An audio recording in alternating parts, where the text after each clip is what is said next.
બધું થઈ જાય મારી જવાબદારી પોતાની ગામના બધાનો સહકાર તમને એટલો છે આર્થિક રીતે કે બધી રીતે બધાની લાગણી હતી એટલે હું આવ્યો છું તમ તારે આપણે આમાં કોઈ માતાજી તમને સુખી રાખે આપણે એમાં કઈ મારે આમાં કઈ આપણે રાજકીય રીતે આપણે માનવતાની દ્રષ્ટિએ તમારું જે કઈ કરવું પડે સાહેબ અત્યારે હું વાત કરી લે બળુભાઈ ને કીધું છું મારે આવી જવાનું હતું 3-4 દિવસમાં પણ હું ભાઈને ખબર છે હું સતત બહાર હતો સુરત થી આવીને આમ તેમ એટલે મેં ભાઈને કીધું તમે હોસ્પિટલે મોકલી દો બિલ હું જે થાય કરાવી દઈશ તો બળુભાઈ કે તમે આવો સ્થિતિ જોવો તો તમને લાગે બળુભાઈ છે કે આ ગામના ગમે વડીલ કે એટલે એમાં મારે ભરોસો હોય માને તમને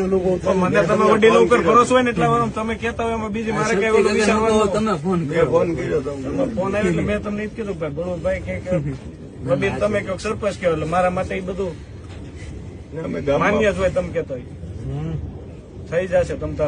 તમે હાલતા થઈ જાઓ એવી માતાજીને અમે વેલા પ્રાર્થના કરી અમને આમાં કઈક નિમિત્ત બનાવ્યા છે તમારા ગામના ને તમને બધાને ભેગા મળે